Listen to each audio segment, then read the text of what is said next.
دا مړی سي مړی سترګې تاوي راتاوي یو ته ګوري بل ته ګوري ویلی نه شي کنه دغه ورته وایي چې وخت ختم دی هسې دا مه ستړی فلانې هسپتال ته یې یوسو څوک امبولینس راولي څوک څه وایي څوک څه خلک خو په دې خبرو باندې ښه دي خو دنه تپوس وکړي هغه ته پته لري چې دا د جدایي وخت دی خو لنډه دا یاد ساتئ یو روایت کې راځي رسول صلی الله علیه وسلم وایي د مرګ د ځنکدن دومره سخت دی لکه یو سړی چې 300 ګزاره په توره باندې وایي الله سبحانه وتعالی په قرآن کې وایي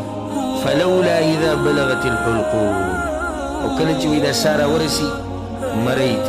وأنتم حينئذ تنظرون أو بلتنكو تتاشتون ونحن أقرب إليه منكم ولكن لا تبصر أو مو تخنيج دي والله وتاسو نين يا غم ملاهيك كم چي مادر لقلي بدي كسند الساغة صوبة